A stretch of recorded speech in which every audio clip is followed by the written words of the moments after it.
예, 안녕하십니까. 자, 오늘 수업 시작하기 전에 한 가지 공지사항 말씀드리고 시작하도록 하겠습니다. 그 1단계가 2월 달까지 이제 1단계가 진행이 되는데 그 1단계에 대한 모의고사 시험을 보고자 합니다. 2월 마지막 주에 아마 홈페이지에 공지를 할 겁니다. 그 날짜에 오셔서 시험을 보시고 그 1단계에 대한 진단 모의고사입니다.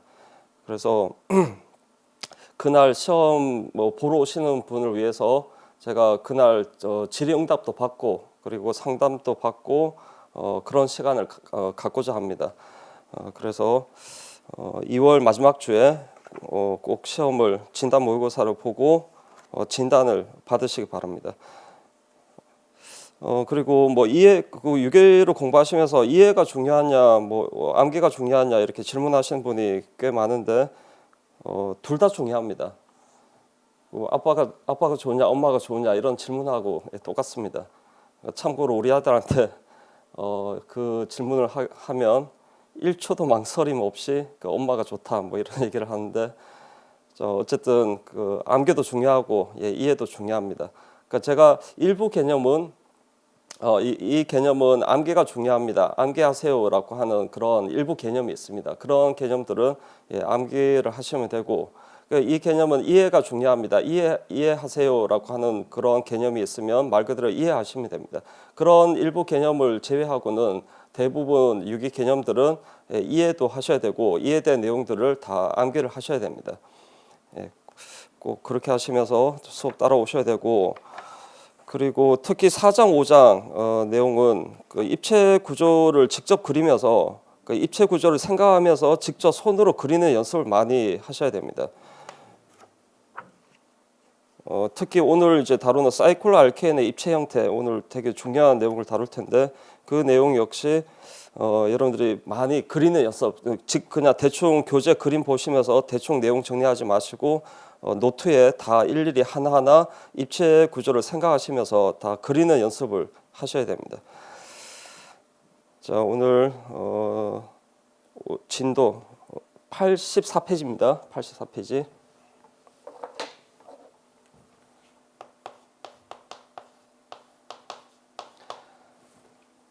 자, 사이클로 알케인 4-7절은 사이클로 알케인의 기하 이성질체, 4-8절은 사이클로 알케인의 물성, 그리고 4-9절부터는 사이클로 알케인의 입체 형태입니다. 그래서 오늘 주로 다루는 내용이 사이클로 알케인, 고리형 알케인의 기하 이성질체, 물성, 그리고 입체 형태 이런 내용을 다룰 텐데 가장 중요한 내용이 입체 형태입니다. 입체 형태에 대한 분석과 이해가 가장 중요한 내용입니다. 자, 먼저 84페이지 기하 이성질체 설명드릴게요. 저번 시간에 제가 기하 이성질체 설명을 해야 되는데 기하 이성질체까지 설명을 해야 되는데 제가 설명을 못했습니다. 그래서 기하 이성질체부터 설명드릴 텐데 그 간단한 내용은 제가 저번 시간에 구조 이성질체 설명하면서 간단하게 설명했던 내용입니다. 기하 이성질체는 분자식과 구조식은 같으나 공간적인 입체 비율이 다른 그런 이성질체, 그런 입체 이성체의 한 종류다. 그리고 취한계의 입체 비율이 같은 방향으로 있으면 그러면 시스 이성체고 반대 방향으로 비율되어 있으면 트랜스 이성질체입니다. 그리고 입체 이성체 관계라면 반드시 입체 비율만 달라야 되고 분자식과 구조식이 동일하기 때문에 이름이 같아야 됩니다. 아이팩 체계명은 같다. 단지 입체 비율만 다르면 입체 이성체고 입체 이성체에 포함되는 이성질체가 바로 기하 이성질체입니다. 그래서 예를 들어서 그 밑에 그림 보시면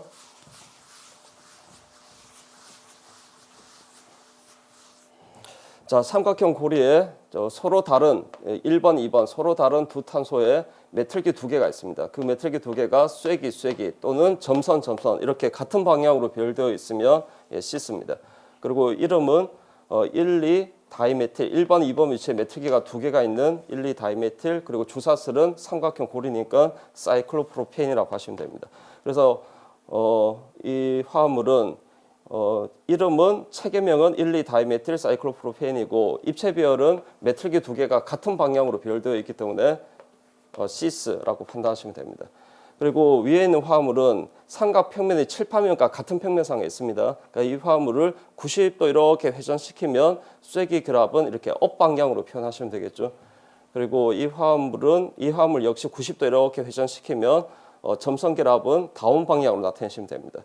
그래서 취향기 두 개가 서로 다른 탄소에 취향기 두 개가 있는데 같은 방향 쐐기 또는 점선 또는 업 또는 다운. 자, 이렇게 같은 방향으로 배열되어 있으면 시스라고 판단하시면 되고, 그리고 하나가 쐐기, 하나가 점선 또는 하나가 업, 하나가 다운 이렇게 반대 방향으로 배열되어 있으면 입체 배열이 트랜스가 됩니다.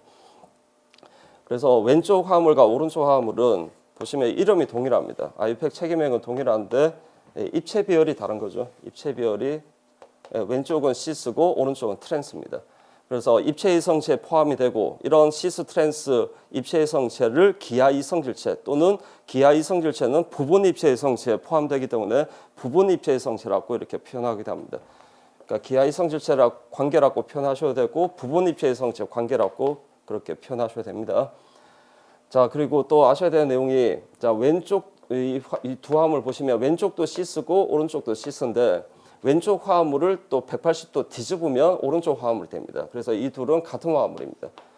자, 그런데 트랜스 보시면 왼쪽도 트랜스고 오른쪽 트랜스인데 이 화합물을 뒤집는다라고 해서 이 둘은 절대 포개어지지 않습니다. 그래서 둘 다 트랜스지만 이 둘은 같은 화합물이 아닙니다. 같은 화합물이 아니고 5장에서 이 내용은 5장에서 다루는 내용인데 고울상 이성일체입니다. 고울상 이성일체는 이넨시오모라고 해서 제가 약자로 쓸 때는 이라고 표현할 겁니다. 그래서 요 고울상 이성체에 대해서 모르시는 분은 5장에서 다루는 내용이기 때문에 이 내용은 모르셔도 되고요. 그냥 다르다라는 것만 아시면 됩니다.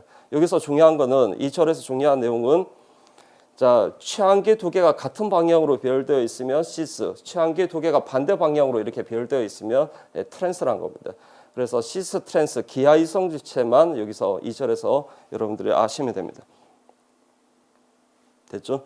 그리고 하나 더 예를 들면 고리가 맥각형 고리든 상관없습니다. 서로 다른 탄소에 취향기 두 개가 있으면 기하 이성질체를 가질 수 있습니다. 자, 이런 사각형 고리도 마찬가지겠죠.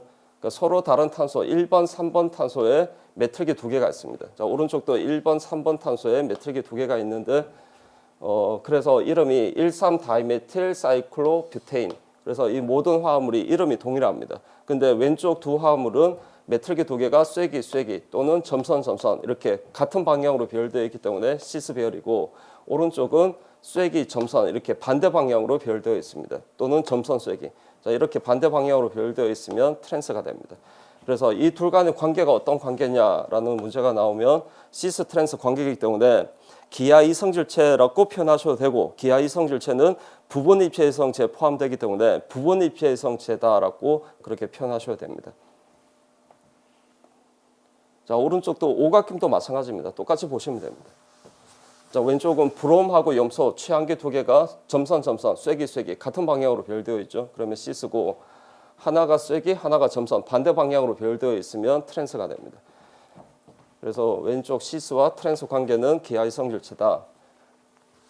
이름은 다 동일합니다. 분자식도 같고 구조식도 동일하기 때문에 이름은 다 동일한데 입체 배열만 다른 겁니다.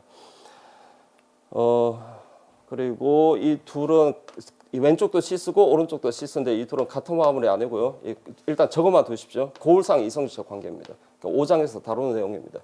그리고 트랜스 이 두 화합물 둘 다 트랜스지만 마찬가지로 관계가 같은 화합물이 아니라 고울상 이성질체 관계입니다. 그래서 일단 이렇게 고울상 이성질체에 대해서 모르시는 분은 이렇게 저것만 두시고 5장에서 다루도록 하겠습니다. 그래서 시스 트랜스만 구분할 수 있으면 됩니다. 자, 그리고 고리 화합물에 취향기가 있는 화합물은 보통 기하 이성질체를 가질 수 있는데 다 가질 수 있는 것이 아니라 기하 이성질체를 가질 수 없는 화합물이 있습니다. 자, 어떻게 정리하시면 되냐면 고리가 맥각형 고리든 상관없습니다. 그래서 제가 이렇게 표현할게요. 이 고리가 뭐 삼각형일 수도 있고 사각형일 수도 있고 오각형일 수도 있고 뭐 다양한 고리입니다. 이런 고리에 서로 다른 탄소에 취향기 두 개가 있어야 됩니다. 그 취향기가 AA 같아 되고요. AB 달라 됩니다. 그리고 서로 다른 탄소가 1번, 2번 탄소가 되어도 되고요. 1번, 3번이 되어도 되고 1번, 4번 탄소에 있어도 됩니다. 서로 다른 탄소에 취향기 두 개가 있어야 되고 취향기가 결합하고 있는 이 탄소가 반드시 혼성은 sp3 혼성을 가져야 됩니다. sp3 혼성을 가져야 된다는 얘기는 입체 구조를 가져야 된다는 뜻입니다. sp3 혼성을 가져야 입체 구조를 갖기 때문에 A 또는 AB라는 취향기가 같은 방향 또는 반대 방향으로 놓여질 수가 있습니다. 그런데 만약에 이거는 필기 안 하셔도 됩니다. 만약에 이중결합이 이렇게 연결되어 있다고 할게요. 그러면 혼성이 sp3가 아니라 sp2가 되겠죠. 그러면 구조가 입체 구조가 아니라 평면 구조이기 때문에 이 AA 또는 AB라는 취향기가 같은 평면상에 놓여질 수밖에 없습니다. 그래서 기하 이성질체를 가질 수 없습니다. 그래서 가질 수 없는 이런 화합물들 보시면 서로 다른 탄소의 매트릭이 두 개가 있지만 이 탄소와 이 탄소가 혼성이 sp2입니다. sp2이기 때문에 두 개의 매트릭이 같은 평면상에 놓여져 있습니다. 그래서 기하 이성질을 가질 수 없고요. 이 화합물도 마찬가지죠. 이 두 탄소가 혼성이 sp2입니다. 그리고 이 화합물 같은 경우는 이 탄소가 혼성이 sp3는 맞지만 서로 다른 탄소가 아니라 같은 탄소의 매트릭이 두 개가 있기 때문에 마찬가지로 기하 이성질체를 가질 수 없습니다. 그리고 이 화합물도 마찬가지겠죠. 서로 다른 탄소의 취향기 두 개가 있지만 혼성이 sp2입니다. sp2이기 때문에 같은 평면상에 놓여져 있다. 그래서 기하 이성질체를 가질 수 없습니다. 근데 밑에 조건 보시면 단 팔각형 이상의 사이클로알케인인 경우는 가능하다 이렇게 표현되어 있는데 자, 이 내용은 8장에서 제가 사이클로알켄 특징 설명드릴 때 설명을 드릴 겁니다. 간단하게 미리 잠깐 짧게 설명드리면요. 오각형 같은 경우는 자, 요 그림 제가 다시 그릴게요. 자, 이런 오각형 사이클로알켄 같은 경우는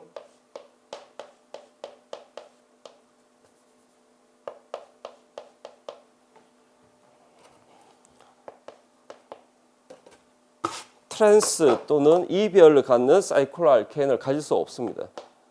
제가 이별을 한번 그려볼게요. 자, 알켄 그리고 이렇게 반대 방향으로 이렇게 나타내시고 그다음 오각형이기 때문에 잠시만.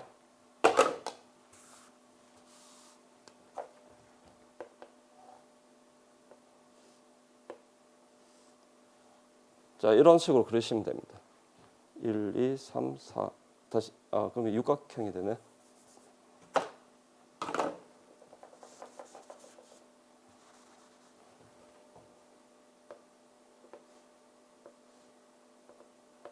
자, 이런 식으로 그리시면 되는데 자, 이런 화합물은 자, 이게 이제 하나는 염소고 하나 불소 이렇게 그릴 수 있는데 자, 이런 화합물은 고리 스트레인이 커도 너무 크기 때문에 존재가 불가능합니다. 너무 불안정하다는 겁니다. 근데 이게 팔각형 이상이면 가능합니다. 오각형이 아니라 팔각형 이상이면 트랜스 또는 이별을 갖는 사이클로알켄이 어느 정도 안정도를 가지기 때문에 존재가 가능합니다. 그래서 이 정도 일단 간단하게 알아두시고 자세한 내용은 8장에서 설명해 드릴게요. 그래서 이 절에서 아셔야 되는 내용은 고리 화합물에 취향기가 있는 경우 기하 이성질체를 가질 수 있는 그런 화합물이 있고 가질 수 없는 화합물이 있는데 가질 수 없는 화합물은 취향기 두 개가 같은 탄소에 있거나 또는 취향기가 다른 탄소에 결합하고 있는데 혼성이 sp2인 경우는 가질 수 없다. 이렇게 정리하시면 됩니다. 됐나요? 자, 그 다음에 이제 4-8절. 4-8절은 사이클로알켄의 물성입니다.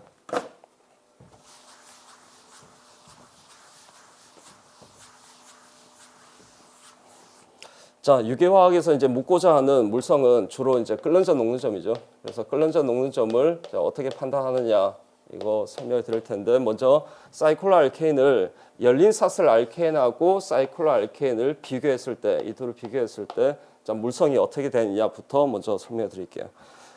자, 저번 시간에 이제 열린 사슬 알케인의 물성을 설명해 드릴 때 끓는 점, BP 끓는 점은 탄소수가 많으면 많을수록 분산력이 증가하기 때문에 끓는 점이 쭉 이렇게 증가한다고 했습니다. 이것이 열린 사슬 알케인의 끓는 점입니다.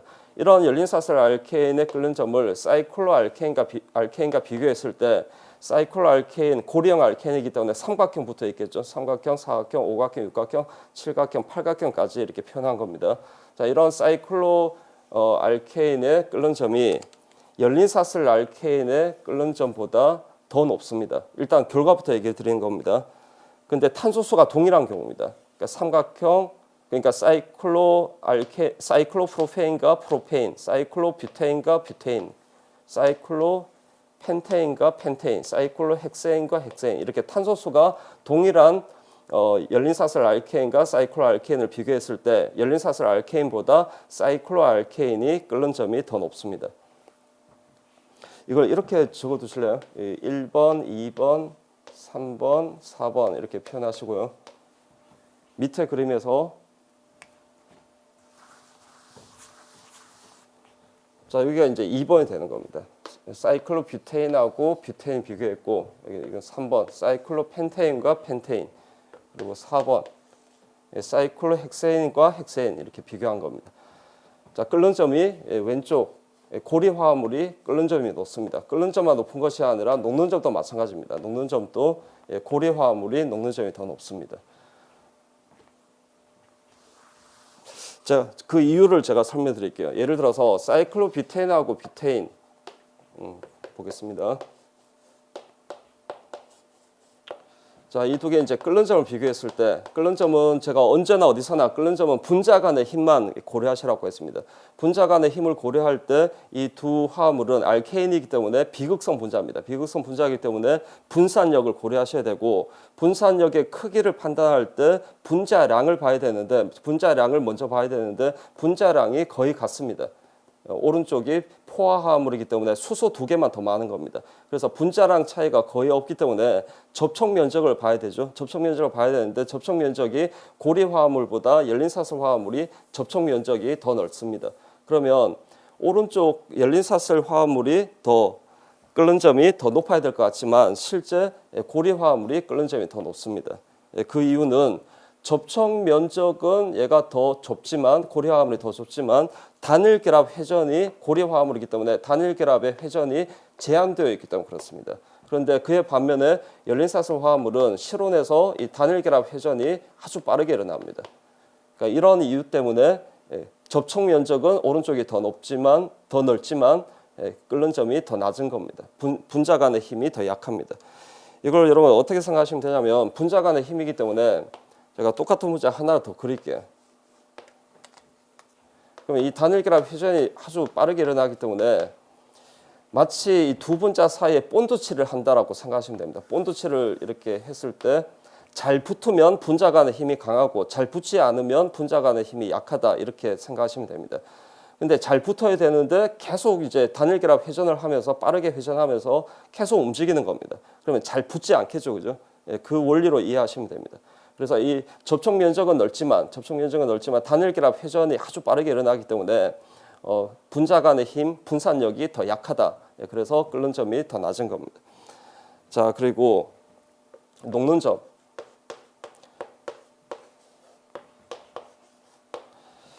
자, 녹는 점은 이 경우는 녹는 점을 결정하는 주된 요인이 분자 간의 힘이 아니라 대칭성 요인으로 판단하셔야 됩니다. 제가 저번 시간에 정리해 드린 것처럼 비교하는 분자가 작용기가 알케인, 작용기가 동일하고, 그리고 분자량이 거의 차이가 없습니다. 분자량 차이가 크지 않는 이런 경우는 녹는 점을 결정하는 주된 요인은 분자 간의 힘이 아니라 대칭성 요인이라고 했습니다.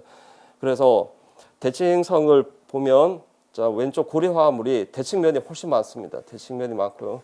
그리고 이 중심점이 뭐가 되냐면, 이 중심점이 대칭점이 됩니다. 그래서 이 대칭 요소가 오른쪽에 더 큽니다. 거기다가 구조가 구형에 더 가까운 구조입니다. 그래서 고체 격자로 쌓일 때 고리 화합물이 더 조밀하고 규칙적으로 고체 격자로 쌓이는 겁니다. 그래서 대칭성이 더 크기 때문에 녹는 점 역시 고리 화합물이 녹는 점이 더 높습니다. 그래서 제가 이유를 설명드렸는데 이 이유보다는 이 결과가 중요합니다. 이 결과를 여러분들이 어떻게 암기하시면 되냐면, 자, 끓는 점 또는 녹는 점 비교하는 문제가 나왔는데, 자, 하나는 고리 화합물이고 다른 하나는 고리가 아닌 열린사슬 화합물입니다. 근데 이 비교하는 두 화합물이 작용기가 동일합니다. 작용기 동일하고 그리고 탄소수도 동일합니다.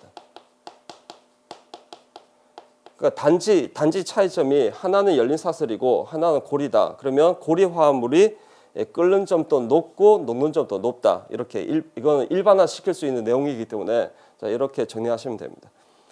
자, 그래서 보시면 이 두 개 비교할 때, 이 두 개 비교할 때, 이 두 개 비교할 때 다 탄소수가 동일합니다. 탄소수 동일하고 다 작용기가 다 알케인입니다. 그래서 왼쪽 고리 화합물이 끓는 점도 높고 녹는 점도 높다. 이렇게 정리하시면 되고, 그리고 이 내용이 다른 작용기 화합물에도 똑같이 적용되는 내용입니다. 그래서 그 밑에 이렇게 갈로 안에 있는 화합물 보십시오. 자, 이 두 화합물의 끓는 점, 녹는 점 비교하는 문제가 나왔다. 그런데 보시면 나왔을 때, 자, 작용기가 얘도 에테르고 얘도 에테르입니다. 그리고 탄소수가 4개고 똑같이 4개입니다. 단지 차이점이 오른쪽은 열린 사슬, 왼쪽은 고리 화합물입니다. 그러니까 이런 경우에도 끓는 점, 녹는 점은 왼쪽 고리 화합물이 더 높다. 이렇게 판단하시면 됩니다. 자, 그리고 이 두 화학종 비교하는 경우도 마찬가지죠. 작용기가 알코올이고 똑같이 알코올입니다. 그리고 탄소수가 5개고 똑같이 5개입니다. 단지 차이점이 오른쪽은 열린 사슬이고 왼쪽은 고리입니다. 그러니까 이런 경우도 고리 화합물이 끓는 점도 높고 녹는 점도 더 높다. 이렇게 판단하십시오. 됐죠? 예. 자, 그 다음에 이번에는 사이클로알케인끼리 비교하는 겁니다. 사이클로알케인끼리 이제 물성을 비교할 텐데 사이클로프로페인, 뷰테인, 펜테인, 헥세인, 헥테인, 옥테인 이렇게 사이클로알케인끼리 물성을 비교할 때 먼저 끓는 점을 볼게요. 끓는 점은 언제나 어디서나 끓는 점은 분자 간의 힘만 고려하면 되기 때문에 탄소수가 많으면 많을수록 분자량이 증가하기 때문에 분산력이라는 분자 간의 힘이 증가하게 됩니다. 그래서 끓는 점이 이렇게 아래쪽으로 가서 증가하겠죠. 그리고 오른쪽 밀도 정보는 그렇게 중요한 건 아닌데요. 밀도는 끓는 점과 묶어서 생각하시면 됩니다. 밀도 역시 분자 간의 힘이 강하면 강할수록 밀도도 증가합니다. 자, 그 다음에 이제 멜팅 포인트, 녹는 점을 볼게요. 자, 분자 간의 힘을 생각하면 녹는 점도 분자 간의 힘의 요인이 있습니다. 분자 간의 힘을 생각하면 끓는 점처럼 이렇게 아래쪽으로 가서 쭉 증가해야 됩니다. 근데 제가 여기 박스 표시한 이 부분에서 예상하는 결과와 반대되는 결과를 나타냅니다. 위쪽이 녹는 점이 더 높습니다. 그러니까 왜 이런 결과를 갖는지를 제가 대칭성 요인으로 설명해 드릴 겁니다. 그러니까 예를 들어서 사이클로뷰테인하고 사이클로펜테인하고 비교했을 때 사이클로펜테인보다 탄소수가 하나가 적은 사이클로뷰테인이 녹는 점이 더 높습니다. 그 이유는 대칭성이 더 크기 때문에 그렇습니다. 이걸 제가 이렇게 설명해 볼게요.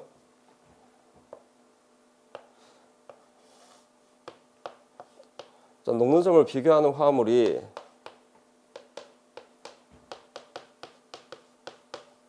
사이클로알케인이고, 자, 하나는 탄소수가 짝수계입니다. 다른 하나는 홀수계입니다. 그 예로 사이클로뷰테인하고 사이클로펜테인을 예를 들 수 있겠죠. 자, 홀수보다 짝수계의 탄소수를 갖는 사이클로알케인이 녹는 점이 더 높습니다. 그 이유는 앞에서 얘기 드린 것처럼 대칭성이 크기 때문에 그렇습니다. 대칭성이 큰 이유는 짝수계의 탄소수를 갖는 고리 화합물이 대칭점을 가집니다. 이 중심점이 대칭점입니다. 그러니까 이 점을 중심으로 해서 모든 동일한 결합 요소가 같은 거리 180도 반대 방향으로 놓여져 있습니다. 그에 반면에 홀수계의 탄소수를 갖는 사이클로알케인은 대칭점이 없습니다. 그래서 대칭점이라는 대칭 요소가 있기 때문에 대칭성이 왼쪽이 더 큰 겁니다. 그래서 고체 격자로 쌓일 때 더 조밀하고 규칙적으로 고체 격자로 쌓이는 겁니다. 그래서 고체의 결정성이 더 크기 때문에 짝수계의 탄소수를 갖는 화합물이 녹는 점이 더 높은 겁니다.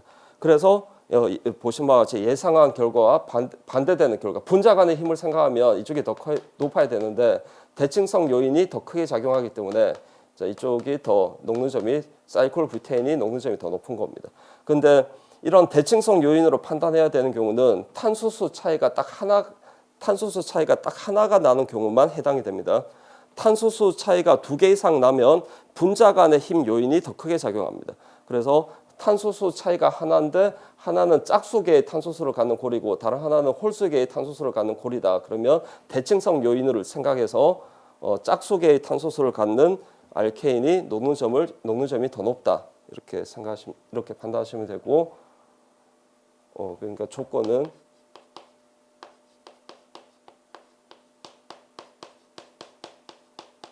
탄소수 차이가 한 개인 경우에만 적용되는 내용입니다. 자, 이렇게 물성은 이렇게 정리하시면 충분합니다. 그리고 그 다음 그 4-9절부터 다루는 내용이 사이클로알케인의 입체 형태입니다. 자, 어떤 입체 형태가 안정하냐 불안정하냐 그 안정성을 판단 또는 비교하는 것이 중요한데 이 안정성을 판단하기 위해서 아셔야 되는 용어가 바로 고리스트레인입니다. 이 고리스트레인이 고리 화합물의 안정도를 결정하는 스트레인입니다. 자, 스트레인의 종류가 세 종류의 스트레인 종류가 있는데요.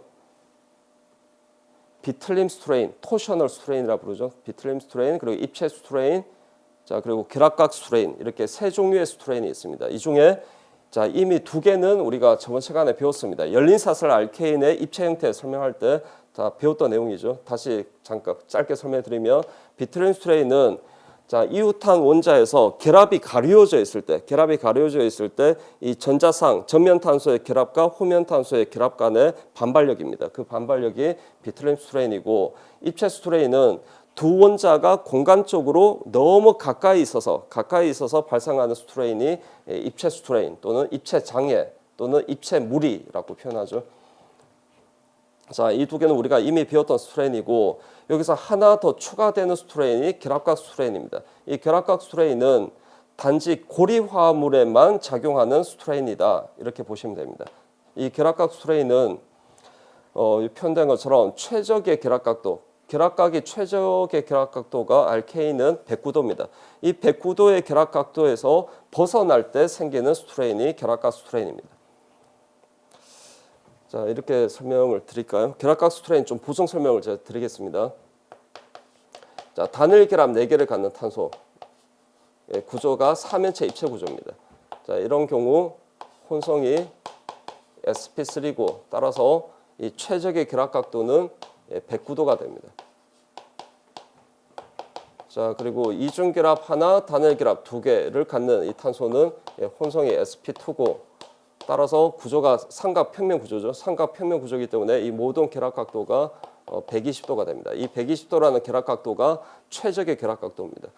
자, 그리고 혼성이 sp인 경우 3중 결합 하나, 단일 결합 하나 또는 2중 결합 2개를 갖는 탄소. 자, 이런 탄소가 혼성이 sp입니다. sp인 경우는 구조가 선형 구조죠. 선형 구조이기 때문에 이 결합 각도가 180도가 됩니다. 그래서 혼성이 sp인 경우는 최적의 결합 각도가 180도가 되는 겁니다. 자, 여기서 지금 4장에서 다루는 작용기는 알케인입니다. 알케인이고, 모든 알케인은 고리형 알케인이든 열린사슬 알케인이든 알케인이면 모든 탄소가 혼성은 sp3 혼성을 가져야 됩니다. 그래서 최적의 결합 각도는 109도가 되겠죠. 이 109도에서 벗어날 때 생기는 스트레인이 바로 결합각 스트레인입니다. 자, 예를 들어서 자, 알케인 중에 프로페인하고요, 사이클로프로페인을 예를 들어보겠습니다. 자, 이렇게 고리가 아닌 열린사슬 알케인은 최적의 결합 각도를 가집니다. 그러니까 이 결합 각도가 109도가 되겠죠. 대략 109도가 됩니다. 다른 생략된 수소 표현하면요, 여기 2개가 있고 여기는 3개가 있고. 자, 여기도 이 탄소도 마찬가지겠죠. 이 모든 결합 각도가 3면체 입체 구조를 가지고 있기 때문에 모든 결합 각도가 최적의 결합 각도 109도를 가집니다. 그래서 앞에서 얘기 드린 것처럼 열린사슬 알케인은 고리가 아닌 열린사슬 알케인은 결합각 스트레인이라는 것이 없습니다. 그래서 열린사슬 알케인의 입체 형태를 설명할 때는 비트륨 스트레인과 입체 스트레인으로만 설명을 한 겁니다. 자, 그런데 고리 화합물은 109도를 가져야 안정한데 요 내각이 63각형이니까 60도가 되겠죠. 그래서 109도를 가져야 안정한데 60도, 내각이 60도이기 때문에 최적의 결합 각도에서 49도만큼 벗어납니다. 자, 이렇게 벗어날 때 생기는 스트레인이 바로 앵글 스트레인입니다. 그래서 그리고 앵글 스트레인은 그 스트레인 에너지가 얼마다라고 이렇게 환산해서 표현할 수가 없습니다. 그래서 최적의 결합 각도에서 많이 벗어나면 많이 벗어날수록 앵글 스트레인이 크다라는 정도만 아시면 됩니다. 그래서 삼각형 같은 경우는 최적의 결합 각도에서 엄청 많이 벗어납니다. 그래서 앵글 스트레인이 엄청 크다 이렇게 판단하시면 됩니다. 그래서 이제 결합각 스트레인까지 이제 설명드렸고요. 자, 이렇게 세 종류의 스트레인, 비트륨 스트레인, 입체 스트레인, 결합각 스트레인이 있는데, 자, 이런 모든 스트레인을 다 합한 스트레인입니다. 그러니까 1, 2, 3, 1, 2, 3을 다 고려한 스트레인이 바로 고리 스트레인입니다. 자, 어떤 고리 화합물은 뭐 1번하고 3번만 있고 2번이 없는 고리 화합물이 있고요. 어떤 고리 화합물은 1번, 2번, 3번을 다 갖는 경우가 있고 어떤 고리 화합물은 2번만 고려해야 되는 경우도 있습니다. 그러니까 제가 얘기하고자 하는 것은 고리 화합물에 작용하는 모든 스트레인을 다 고려한 스트레인입니다. 다 합한 스트레인이 고리 스트레인이고 이 고리 스트레인이 고리의 안정도를 결정하는 스트레인입니다. 이 고리 스트레인이 크면 클수록 불안정하고 고리 스트레인이 작으면 작을수록 안정하다. 그 고리는 안정하다라고 판단하시면 됩니다. 그래서 이제 고리 스트레인 그 전에 결합각 스트레인 그 교재에 있는 그림 한번 볼까요?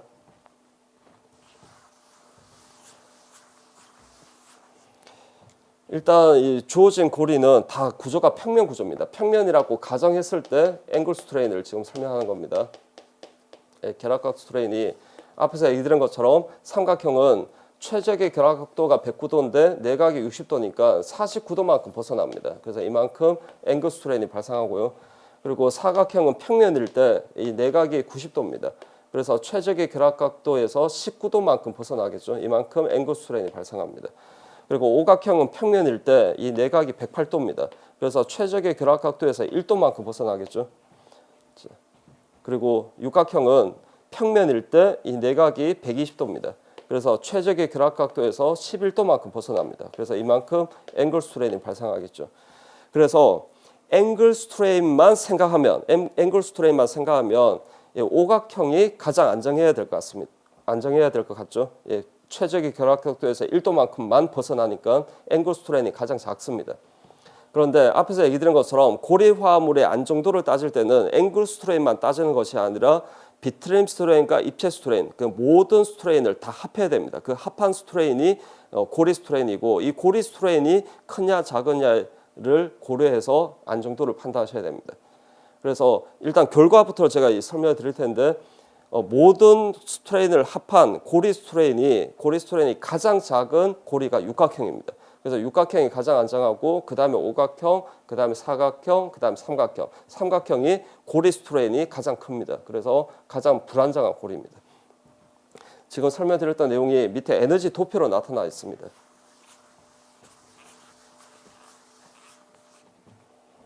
자, 여기서 말하는 스트레인이 이렇게 적어두십시오. 고리 스트레인입니다. 고리 스트레인이 고리의 안정도를 결정하는 스트레인이죠. 삼각형이 고리 스트레인이 가장 큽니다. 117 정도 됩니다. 그리고 사각형은 110. 그렇게 삼각형과 사각형 그렇게 큰 차이가 없습니다. 자, 그런데 사각형에서 오각형으로 바뀔 때 고리 스트레인이 엄청 크게 감소합니다. 그래서 고리 스트레인이 27이고요. 그다음에 육각형은 고리 스트레인이 거의 제로입니다.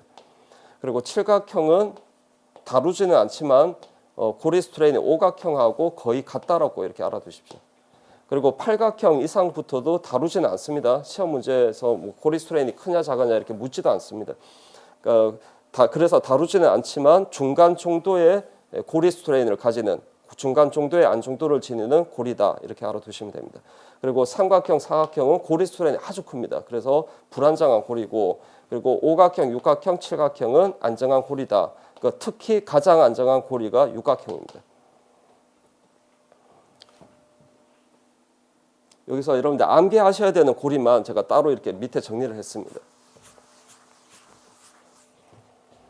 자, 삼각형이 고리 스트레인이 가장 크다라고 했습니다. 고리 스트레인을 에너지 단위가 킬로줄 퍼 몰 단위로 이렇게 표현했을 때 고리 스트레인이 삼각형이 앞에서 117이라고 했죠. 그리고 사각형이 110, 그리고 오각형은 27, 그리고 육각형은 거의 제로입니다. 그리고 오각형하고 칠각형이 고리 스트레인이 거의 같다라고 이렇게 암기하십시오. 일단 요 결과는 암기를 하셔야 됩니다.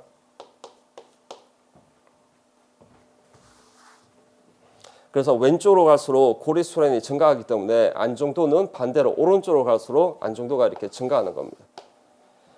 그리고 삼각형, 사각형은 아주 고리 스트레인이 매우 크기 때문에 불안정한 고리고 오각형부터 육각형이 안정한 고리다.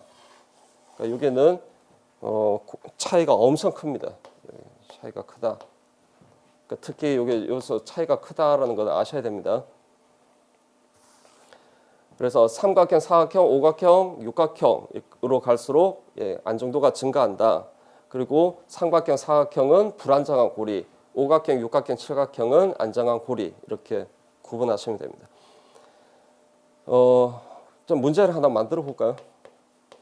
만약에 이제 안정도 비교하는 문제가 나왔는데, 자, 이런 화물하고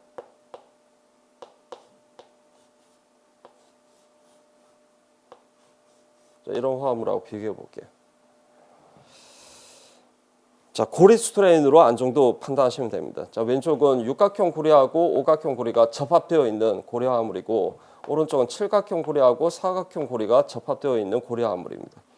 자, 고리 스트레인의 에너지를 한번 대입해 볼까요? 자, 육각형은 고리 스트레인이 제로입니다. 그리고 오각형은 고리 스트레인이 27이죠. 그리고 칠각형하고 오각형은 고리 스트레인이 거의 같습니다. 근데 사각형이 엄청나게 불안정한 고리입니다. 사각형이 고리 스트레인이 110입니다. 그래서 고리 스트레인을 합했을 때 오른쪽이 이 사각형 고리 때문에 고리 스트레인이 오른쪽이 큰 겁니다. 그래서 고리 스트레인이 오른쪽 화물이 고리 스트레인이 더 크기 때문에 안정도는 왼쪽이 더 안정하다. 왼쪽 화물이 더 안정하다라고 판단하시면 됩니다. 자, 일단 제가 결과만 얘기 드렸고 왜 이런 결과를 갖는지를 제가 설명하지 않았습니다. 자, 이제 그 이유를 설명해 드릴 겁니다. 다음 페이지부터 이제 고리 스트레인으로 이제 가장 불안정한 이 삼각형 고리부터 해서 삼각형, 사각형, 오각형, 육각형 이 순서대로 고리 스트레인으로 그 안정도를 설명해 드리도록 하겠습니다. 자, 먼저 사이클로프로페인부터 보겠습니다.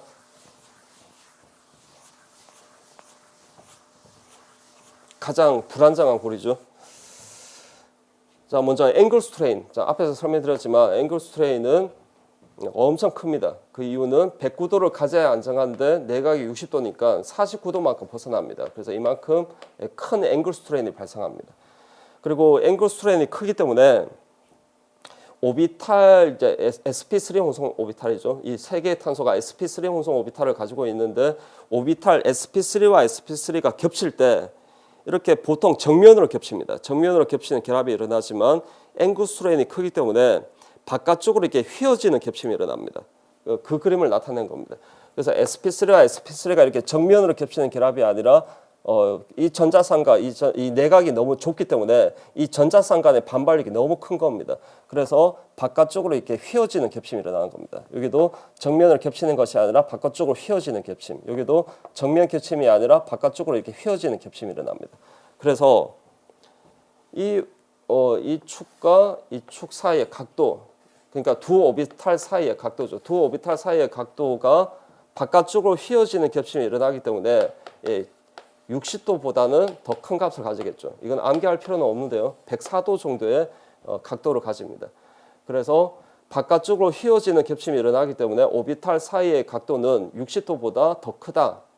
104도 정도의 각도를 가진다 이렇게 알아두시면 됩니다. 자, 그런데 시험에서 이 결합각도가 몇 도냐? 이 탄소 그러니까 CCC 탄소 간의 이 결합각도가 몇 도냐라는 문제가 나오면 탄소 간의 결합을 직선으로 이었을 때 이 각도를 얘기하는 겁니다. 결합각도 문제가 나오면 그러면 이걸 104도라고 하시면 안 되고요. 60도라고 하셔야 됩니다. 이 결합각도는 60도다. 근데 실제로는 오비탈이 정면으로 겹치는 결합이 아니라 바깥쪽으로 휘어지는 겹침이 일어나기 때문에 60도보다는 더 오비탈 사이의 각도는 더 크다 이렇게 알아두시면 됩니다. 자, 그다음에 비틀림 스트레인을 볼게요. 토션 스트레인. 자, 각 탄소에 지금 수소 2개씩 있습니다. 생략된 수소를 밑에 그림에서 표현한 겁니다. 그러니까 모든 탄소가 혼성이 sp3이기 때문에 3원체 구조를 가지려면 수소 하나는 앞쪽으로 있어야 되고 하나는 뒤쪽으로 있어야 됩니다. 그래서 하나가 쐐기, 하나가 점선 이렇게 표현할 수 있겠죠. 자, 그리고 이 그림은 삼각형이 칠판면과 같은 평면상에 있는 그림입니다. 그런데 이 그림을 90도 회전시키면 오른쪽 그림이 됩니다.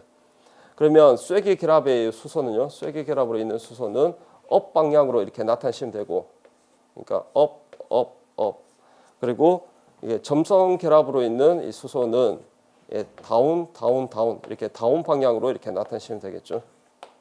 그래서 같은 형태를 이렇게 왼쪽 그림으로 표현할 수도 있고 오른쪽 그림으로 표현할 수도 있습니다. 자, 여기서 모든 이웃한 탄소의 수소들이 이클립스 가려져 있습니다. 가려져 있다는 것을 증명하기 위해서 유문통들을 오른쪽에 그린 겁니다. 관찰자가 이 결합을 선택해서 이 방향에서 봐도 되고요. 또는 뭐 이 방향에서 봐도 되고 또는 이 결합을 선택해서 이 방향에서 봐도 되고 이 방향에서 봐도 됩니다. 그러니까 결합 3개 중에 하나를 선택하시면 됩니다. 그중에 오른쪽 그림은 이 방향에서 봤을 때입니다. 관찰자가 이 방향에서 봤을 때 이 탄소가 전면 탄소가 되겠고 뒤에 있는 이 탄소가 후면 탄소가 되겠죠. 그래서 이게 전면 탄소, 뒤에 후면 탄소 이렇게 그리고 자, 그다음에 전면 탄소의 업 방향으로 있는 수소가 바로 이 수소입니다. 그리고 후면 탄소의 업 방향으로 있는 수소가 바로 이 수소입니다. 그리고 전면 탄소의 다운 방향으로 있는 이 수소가 이 수소고요. 그리고 후면 탄소의 다운 방향으로 있는 수소가 이 수소가 되겠죠. 그래서 보시는 바와 같이 이웃한 탄소의 수소 2개가 완전히 포개어져 있습니다. 가려져 있다는 겁니다. 그래서 뭐가 발생하겠습니까? 가려져 있기 때문에 비틀림 스트레인이 발생하겠죠. 저번 시간에 수소 2개가 이렇게 가려져 있을 때, 그 가리움 상호작용의 에너지 값이 얼마라고 배웠습니까? 4.0이라고 배웠죠. 단위는 kJ/몰입니다. 그러니까 4.0 여기도 4.0이 되겠죠. 그러면 이 방향에서 봤을 때는 이 수소하고 이 수소가 또 가려져 있겠죠. 그리고 이 방향에서 봤을 때는 또 이 수소하고 이 수소가 가려져 있습니다. 그래서 수소와 수소 간의 가리움 상호작용이 1개, 2개, 3개가 있는 겁니다. 그래서 4.0 에너지로 나타내면 4.0 곱하기 3이 되겠죠. 그리고 다운 방향으로 있는 수소도 마찬가지입니다. 이 2개가 가려져 있고 그리고 이렇게 2개가 가려져 있고 그리고 이 표현하지 않았지만 이 두 수소 역시 가려져 있습니다. 그래서 아래쪽 다운 방향으로 있는 수소도 4.0 곱하기 3이 되겠죠. 그래서 이걸 다 합하면 4.0 곱하기 6이 되는 겁니다. 그래서 에너지로 나타내면 24가 되겠죠. 24.0 kJ/몰이 됩니다. 그러니까 이거 뭐 계산하는 거는 그렇게 중요하지 않고요. 제가 얘기하고자 하는 것은 구조가 평면이면 삼각형뿐만 아니라 맥각형 고리든 상관없습니다. 구조가 평면 구조면 이웃한 탄소의 수소들이 다 가려지게 됩니다. 업 방향으로 있는 수소들이 다 가려지게 되고요. 다운 방향으로 있는 수소들이 모두 다 가려지게 됩니다. 그래서 수소들이 다 가려져 있기 때문에 토션 스트레인, 비틀림 스트레인이 크게 발생하는 겁니다. 그리고 이런 이제 앵글 스트레인과 토션 스트레인을 이걸 다 고려한 스트레인이 바로 고리 스트레인이고 이 고리 스트레인이 삼각형이 가장 큽니다. 이 에너지 값이 책에 따라서 117이라고 표현하는 교재도 있고 115라고 표현하는 교재도 있습니다. 그래서 정확한 값은 뭐 아실 필요가 없습니다. 대략 한 116이라고 아시면 됩니다. 그리고 킬로칼로리 단위로 바꾸면 27.7kcal입니다. 그래서 모든 고리 중에 삼각형 사이클로프로페인이 고리 스트레인이 가장 크다. 그 이유는 앵글 스트레인도 아주 크고 그리고 모든 이웃한 탄소의 수소들이 다 가루어져 있기 때문에 토셔널 스트레인도 매우 크다. 그래서 이 두 개를 합한 스트레인이 고리 스트레인이고 이 고리 스트레인이 가장 큰 값을 가집니다.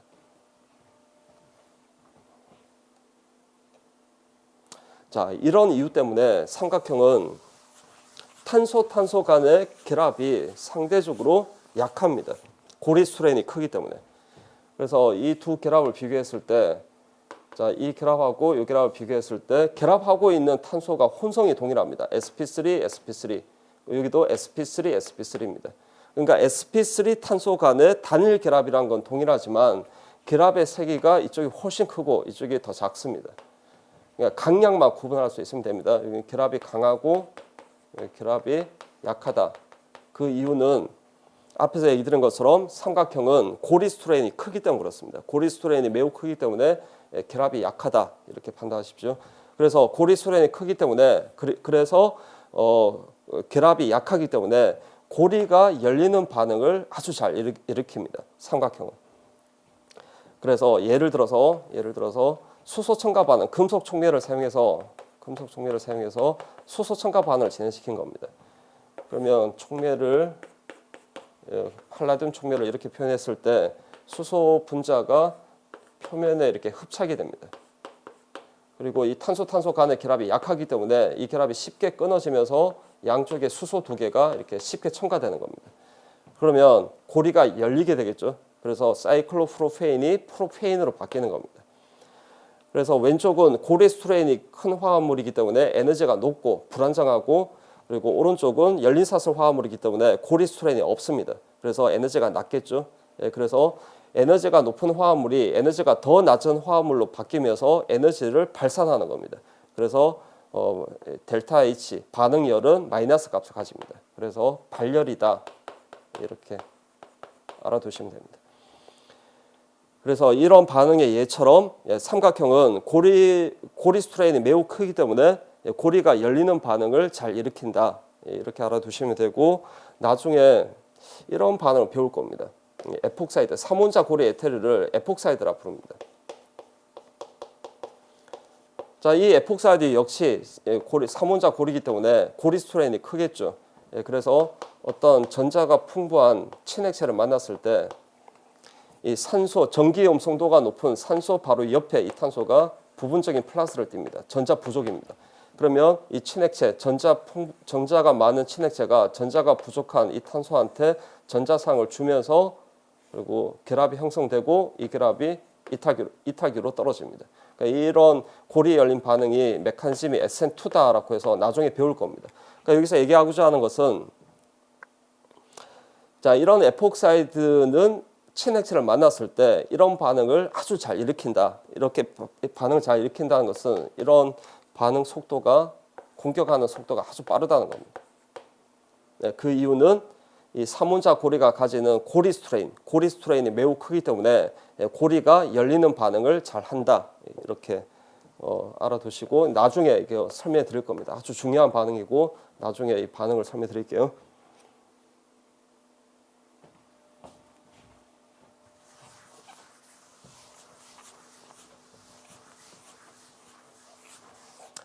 자, 그 다음에 이제 사이클로뷰테인을 볼게요. 사각형.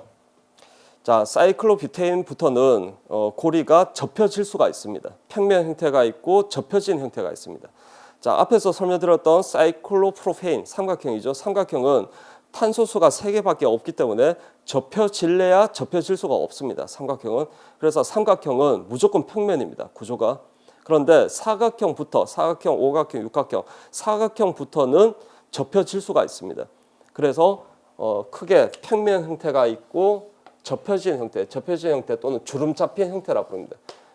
접혀진 형태 또는 주름 잡힌 형태가 있고 주름 잡힌 형태 이름이 사각형은 나비 형태입니다. 그러니까 왜 나비 형태라고 부르는지는 좀 뒤에서 제가 설명드릴게요. 그리고 결과부터 얘기 드리면 평면 형태가 더 불안정한 형태고 나비 형태, 주름 잡힌 나비 형태가 더 안정한 형태입니다. 그래서 평형의 평형 화살표 나타내십시오. 더 안정한 나비 형태 쪽으로 평형이 치우치겠죠. 예. 자, 왜 이제 평면 형태가 불안정하고 나비 형태가 더 안정한지 설명을 드릴 텐데, 먼저 앵글 스트레인을 보겠습니다. 앵글 스트레인. 자, 앞에서 사각형은 구조가 평면이면 이 내각이 90도라고 했습니다. 그래서 최적의 결합각도 109도에서 19도만큼 벗어납니다. 그래서 이만큼 앵글 스트레인이 발생하겠죠. 자, 그런데 제가 이제 분자 모형으로 설명하는 것보다 이게 종이를 접어서 설명하는 것이 학생들이 더 쉽게 이해하는 것 같아서 분자 모형이 아니라 제가 종이를 접어서 설명드릴게요. 자, 이게 사각형입니다. 평면 형태죠. 자, 요렇게 접는 겁니다. 그러면 접기 전에는 이 각도가 이제 90도인데 이렇게 접게 되면 요 각도가 이 결합 각도가 줄어들게 되겠죠. 그래서 요 그림은 자, 요 하얀 선이 접는 선입니다. 그러니까 요 평면 형태에서 이렇게 접은 겁니다. 그 그림을 그린 겁니다. 그러면 요 각도가 이 내각이 줄어든다라고 했죠. 약간 그렇게 많이 줄어들지는 않습니다.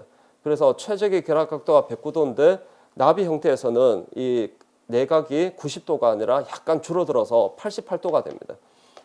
이건 암기할 필요는 없습니다. 약간 줄어든다 이렇게 알아두시면 됩니다.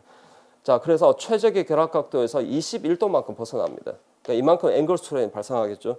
그래서 평면일 때는 19도만큼 벗어나고 나비 형태에서는 21도만큼 벗어나니까 앵글 스트레인은 이쪽이 사실 더 큽니다. 나비 형태가. 자, 그다음에 이제 토션 스트레인 볼게요. 비틀림 스트레인. 자, 앞에서 얘기 드린 것처럼 고리가 맥각형 고리든 상관없더라고 했습니다. 맥각형 고리든 고리가 평면이면 이웃한 탄소의 수소들이 반드시 가려지게 됩니다. 자, 이 그림 보시면 자, 생략된 수소를 다 표현했죠. 쐐기, 점선 이렇게 표현할 수도 있고 업, 다운으로 표현할 수도 있습니다. 자, 업 방향으로 있는 이 수소 두 개가 이 결합을 이 방향에서 봤을 때 가려져 있는 거 보입니까, 여러분? 완전히 포개어져 있겠죠. 그래서 가려져 있기 때문에 두 수소 간의 비틀림 스트레인이 발생합니다. 그리고 이 방향에서 봤을 때 이 결합하고 또 이 결합이 가려져 있겠죠. 그래서 수소 간의 가리움 상호작용이 발생하고요.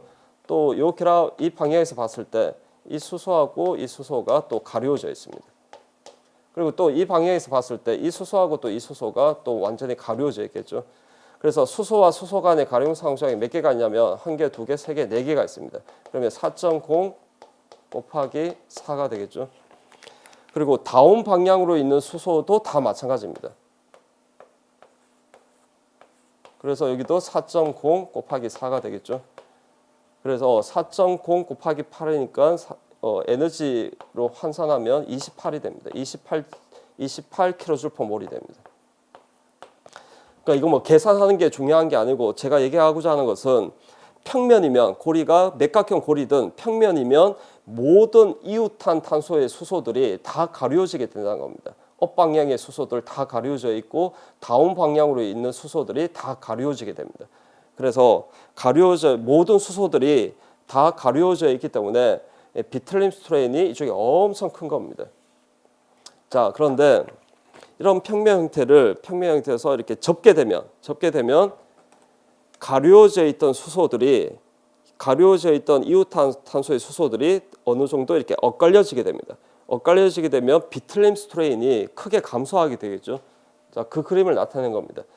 자, 이 나비 형태에서는 자, 이웃한 탄소의 수소들이 엇갈려져 있습니다. 엇갈려져 있다는 것을 증명하기 위해서 이제 오른쪽에 유문통들을 그린 겁니다. 그러니까 4개 결합 중에 이 결합을 지금 선택한 겁니다. 선택해서 이 방향에서 본 겁니다. 그러면 1번이라고 표시된 탄소가 전면 탄소고 뒤에 2번이라고 표시된 탄소가 후면 탄소가 되겠죠. 그래서 전면 탄소 1번, 2번이 후면 탄소입니다. 자, 여기서 전면 탄소의 업 방향으로 있는 수소가 이 수소고요. 그리고 후면 탄소의 업 방향으로 있는 이 수소가 됩니다. 자, 그리고 전면 탄소의 다운 방향으로 있는 수소가 이 수소가 되겠죠. 그리고 호면 탄소의 다운 방향으로 있는 이 수소가 됩니다. 그래서 보신 바와 같이 이웃탄 탄소 1번, 2번 이웃탄 탄소의 수소들이 가려져 있는 것이 아니라 이렇게 엇갈려져 있습니다. 근데 이 엇갈려져 있는 각도, 이 세타 이면각이라 부르죠. 이 이면각이 60도보다는 작습니다. 그러니까 최대한 엇갈려져 있는 건 아니란 겁니다. 최대한 엇갈려져 있는 건 아니기 때문에 어느 정도는 토션 스트레인이 있습니다. 비트륨 스트레인이 없지는 않지만 이게 매우 작습니다. 비트륨 스트레인이. 그래서 이제 어떻게 되냐면 앵글 스트레인만 고려하면 앵글 스트레인은 주름 잡힌 형태, 나비 형태가 앵글 스트레인이 더 큽니다. 근데 앵글 스트레인의 차이는 그렇게 크지 않다라고 했습니다. 약간 더 큰 겁니다. 근데 비틀림 스트레인은 차이가 엄청 큽니다. 얘는 비틀림 스트레인이 엄청 작고요. 주름 잡힌 형태는 엄청 작고 그리고 평면 형태에서는 비틀림 스트레인이 엄청 큽니다. 그래서 여기는 차이가 엄청 큽니다. 차이가 크고 여기는 차이가 여기는 작습니다. 그래서 이 비틀림 스트레인 차이 때문에 이걸 두 개를 다 합했을 때 앵글 스트레인과 토션 스트레인을 합했을 때 고리 스트레인이 이쪽이 평면 형태가 더 큰 겁니다. 고리 스트레인이. 그래서 우리가 안정도를 따질 때는 제가 고리 스트레인을 본다라고 했죠. 고리 스트레인이 왼쪽 평면 형태가 더 크기 때문에 그래서 평면 형태가 더 불안정한 형태고 나비 형태가 고리 스트레인이 더 작기 때문에 더 안정한 형태가 되는 겁니다. 그 고리 스트레인의 값이 삼각형과 그렇게 큰 차이는 없습니다. 삼각형보다 약간 작습니다. 110 정도 됩니다. 삼각형은 116이었죠. 근데 사각형은 고리 스트레인이 110입니다. 그리고 이 값은 각각의 형태는 상호 전환이 빠르게 일어나기 때문에 각각의 형태의 고리 스트레인은 계산할 수 없습니다. 여기서 고리 스트레인의 에너지 값은 각각의 형태의 존재 분율을 고려한 평균값입니다. 평균값이 이렇게 110이 된다는 뜻입니다. 이해되시겠죠? 네.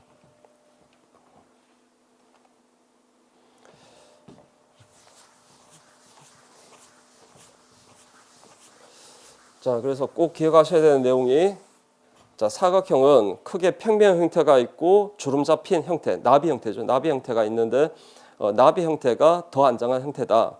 그리고 왜 나비 형태라고 부르냐면 자, 이 부분을 아래쪽으로 접으면 자, 이 그림이 되고 이 부분 위쪽으로 이렇게 접으면 위쪽으로 이렇게 올리면 오른쪽 그림이 됩니다. 그리고 오른쪽 그림에서 또 얘를 아래쪽으로 이렇게 접으면 왼쪽이 되겠죠. 이렇게 왔다 갔다 이렇게 빠르게 상호 전환이 됩니다. 이런 상호 전환을 링 플립 우리말로 고리 뒤집기라고 표현합니다. 그래서 고리 뒤집기를 통해서 이렇게 상호 전환이 될 수 있습니다.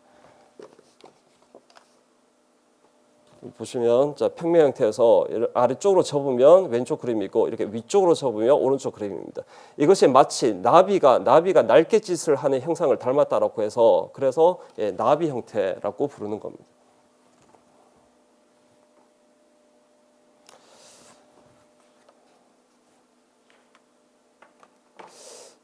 자, 그리고 자, 요 오각형까지 설명하고 쉬겠습니다. 자, 그다음에 사이클로펜테인입니다. 사이클로펜테인은 일단 결론부터 얘기 드리면 고리 스트레인이 엄청 작습니다. 27입니다. 자, 왜 그런지를 이제 설명해 드릴 텐데 사각형과 같은 방식으로 제가 설명해 드릴게요.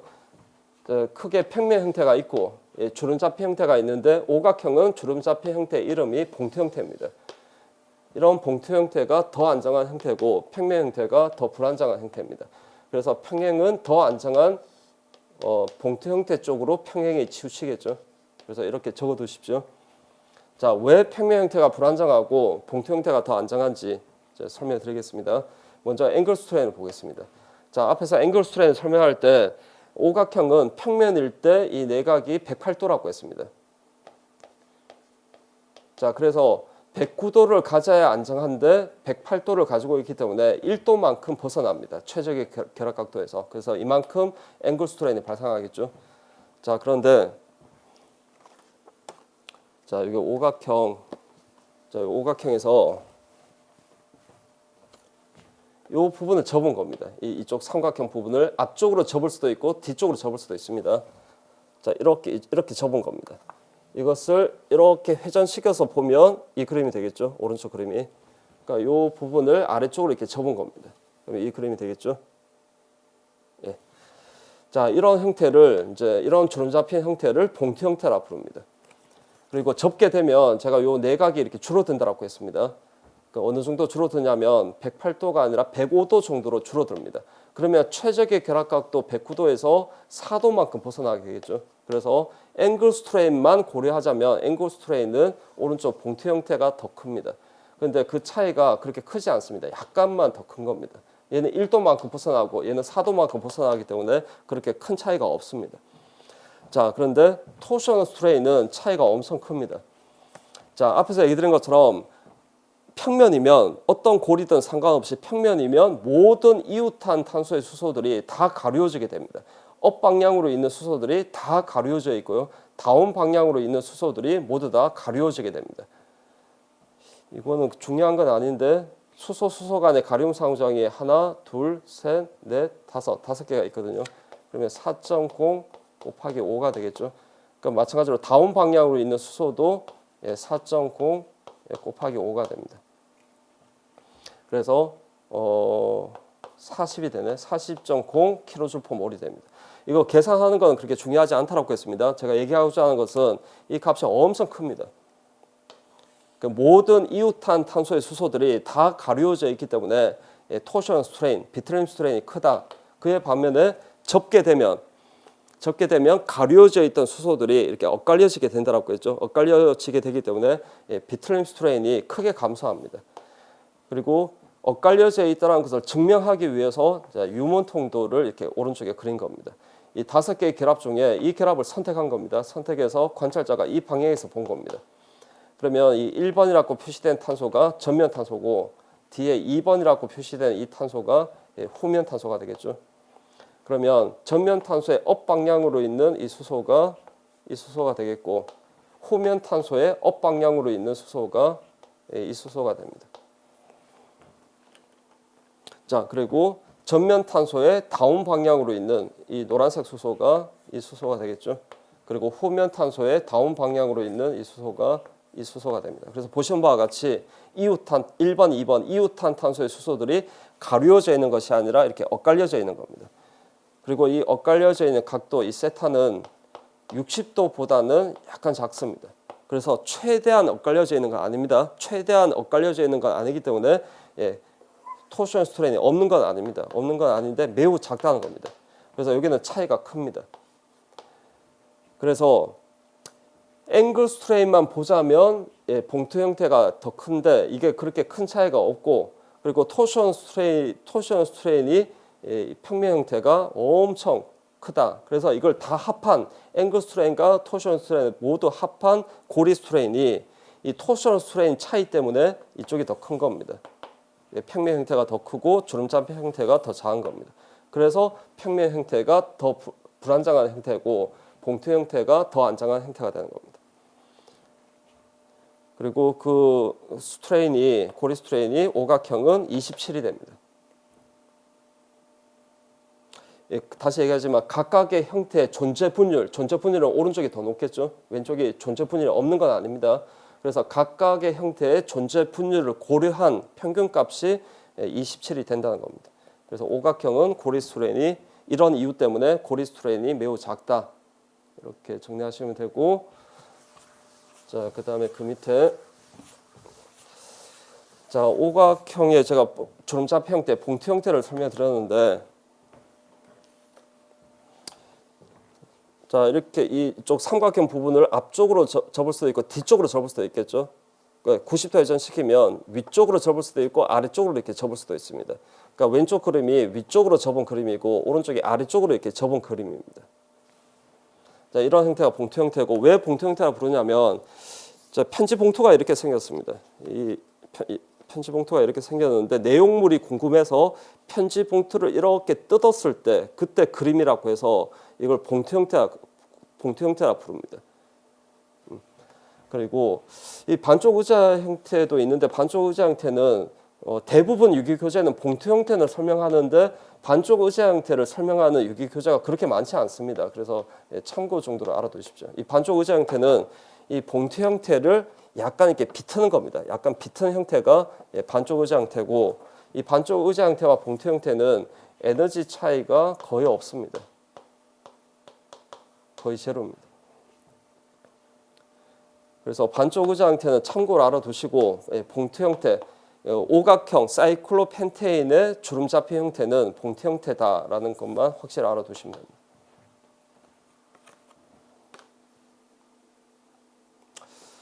자, 이렇게 해서 이제 사이클로펜테인까지 설명드렸고요. 그 다음 절은 10분 쉬고, 가장 안정한 고리입니다. 가장 안정한 고리인 육각형 사이클로헥세인의 형태에 대해서 다음 시간에 설명드릴게요. 자, 10분 쉬겠습니다.